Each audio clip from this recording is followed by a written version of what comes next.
Okay, again, as a follow-up of the previous video, I talked to you about scaling. I talked to you about delegation. I talked to you about systems.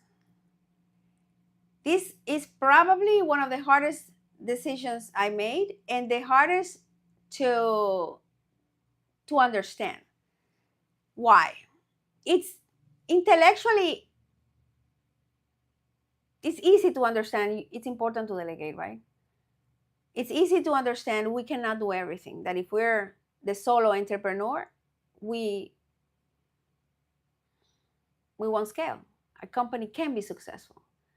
But I'll tell you, in my case, I did that. And it all depends on many factors.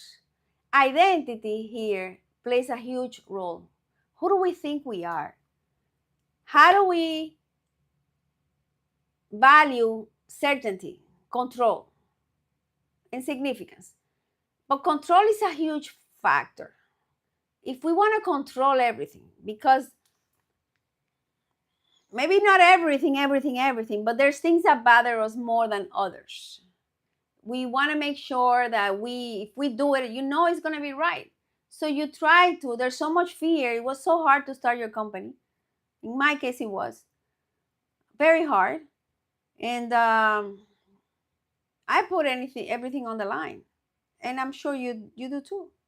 We put everything on the line. And when we do, not everything, right? Financially speaking, because our health, although could be compromised, but practically speaking, financially, we put it on the line. The level of risk we assume to be in business, every business has risk.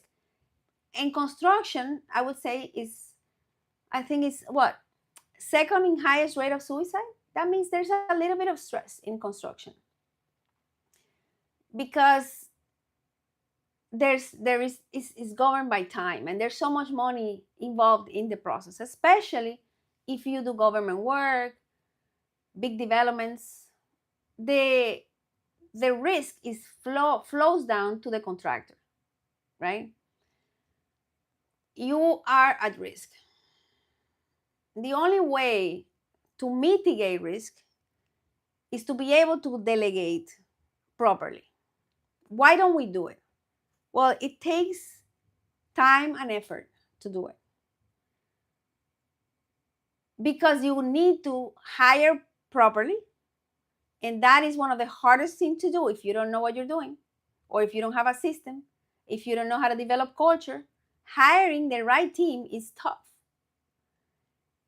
Doing what's necessary for the right team to be successful is tough. It's not tough.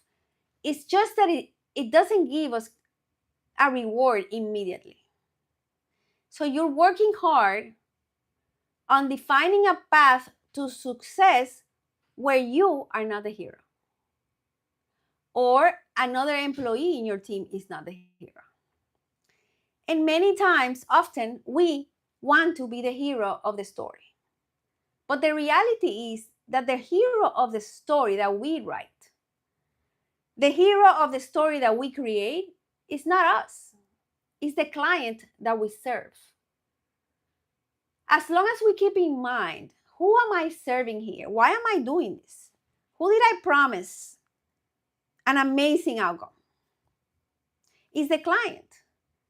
So if you keep your client in mind, if you keep your client as the purpose of why you're in business, that you want to make sure that they are served, as of course, not every client is perfect, but you're serving them at the highest level possible, as you promised, and above and beyond. And this is a fair client. The client is paying you. It's not making you do change order work without an approval. You want to make sure that you create processes and systems to make sure that the client is served. And how do we do that? Well, first, you don't want to be the hero, although it feels good. I have to tell you that when my company didn't need me for a portion of time, it didn't feel great. but I could check on my emotions and understood my body is used to recognition or of some sort. So will you say, no, that's not what I want? The one that has to be recognized here is the client. That's it. It's as simple as that. Your client is the hero. Your client is the reason why you are in business. And the purposes of our company is to make them raving fans. That they, instead of us worry to get to the next job, why don't we worry more about making our clients so happy that we get another job from the same client? Why don't we worry more about creating systems that are improving our operation based on the lessons we learned on the particular job? I remember at the beginning of one of my first project, I was so happy about this client, federal client. So happy, and in my heart, man, I wanted to serve that client. I was so grateful for giving me an opportunity. I'm an immigrant and a woman in construction. I you know how hard that was to get an opportunity for the Army Corps of Engineers? I mean, I would do anything for them. The gratitude was incredible. Today, it's an amazing client. And they are, boy, they require stuff. And they know what they want. And they demand it. But if they don't demand more than what is in the contract. It's a fair client. And they do a good job at outlining what they want. One project, we had an issue because we're not perfect. And not only I'm not the project manager on this job, it's a team. And I felt so bad. So bad, so bad, because you want to fulfill the client's expectations.